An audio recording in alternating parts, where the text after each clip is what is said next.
Well, like most trials, this case involves a lot of legalese, facts and figures and statistics, including this one. Attorney General Mike Hunter says over 4,600 Oklahomans have died from an accidental overdose of opioids. Well, tonight, Susan Cadello begins a two-part series on the human face of this epidemic.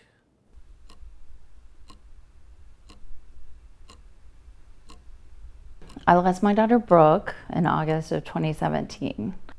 Brooke was active duty Navy, beautiful young girl, just so much to live for, so much to, she loved being in the military. She had joined the military when she was 17. It's been very difficult to handle the loss and try to learn how to live in a new reality without her. 27, she would be 27. A lot of memories on this floor. Misty Garrett and her oldest daughter, Britta Newton-Tarron, sit at Misty's dining room table alone, sorting through old family photos that remind them of another daughter, a sister who should be there with them, Brooke Newton. She just really had a good life. She loved sushi, she loved going to the movies, she loved to go to travel. And to read. I mean, she was just seemed like a normal, healthy child. On one hand, she loved to go to the MAC store or Sephora and get glittery eyeshadow and be bronzed up, and she was really into the Kardashians and contouring. But then she also would wear shorts and a t-shirt and would want to go hang at our grandparents' farm and not wear makeup for a week. While serving aboard an aircraft carrier in the Navy, Brooke sustained two separate injuries. Both times, her doctor prescribed the opioid Percocet for pain management. From what we can gather from some of the records that we have, it looks like it was at least 2 years prior to her passing. After months of taking the drug, Misty and Britta began to notice changes in Brooke. The young woman, normally very disciplined, gained weight, became reclusive, changed appearance, and became irresponsible with her money. I kept on telling her, Brooke, can we get you to rehab? Can you tell the military? Because the military has programs. Can you tell them and we can get you some help? And she goes, no, Mom, I don't have a problem. The doctor is giving me these. And I think that especially in her last 6 months, she looked unwell.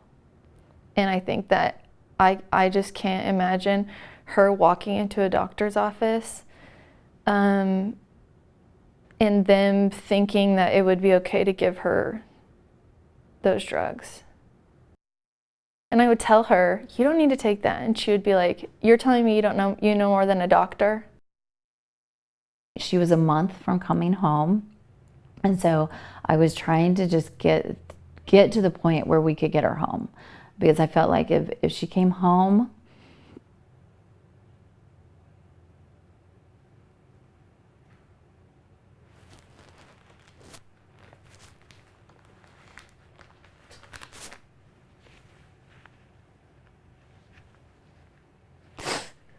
I feel like we could help her. One night, after talking with her mother on the phone about her future, Brooke died.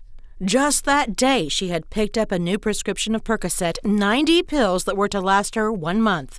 According to a coroner's report, Brooke overdosed on Percocet. Stacy Scroggins is a physician's assistant with Catalyst Behavioral Service in Oklahoma City. These prescription drugs work like heroin in the brain. They bind to the same receptors in the brain. Everyone knows that heroin is dangerous and everyone knows that heroin is deadly, but the prescription that your doctor gives you is supposed to help and not hurt.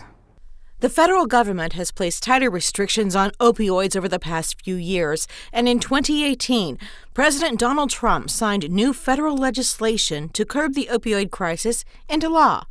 But for those who have lost too much to this epidemic, the battle will wage on.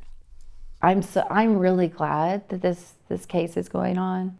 I think pharmaceutical companies have a responsibility to the general public. You know, I mean, if we know it's such a high risk of getting addicted, the consequences are deadly because so many people have lost their children, their loved ones, way too early. Well, we're joined now by Susan Cadeau. And Susan, now there's a way to stop an overdose when it's happening. Tell me about it. That's right. We were at Catalyst, and we're going to hear more from them next week. But I wanted to let viewers know about this immediately. Naloxone stops an opioid overdose instantly. This is a nasal inhaler, one for each nostril, but these are free to the public, and people can just go by Catalyst or other hub sites to get these and keep. If you know someone who might be at risk for overdosing on opioids, this is important information to have. I didn't know about it until we did these interviews. Okay, thank you very much. We look forward to part 2. Thank you, Rich.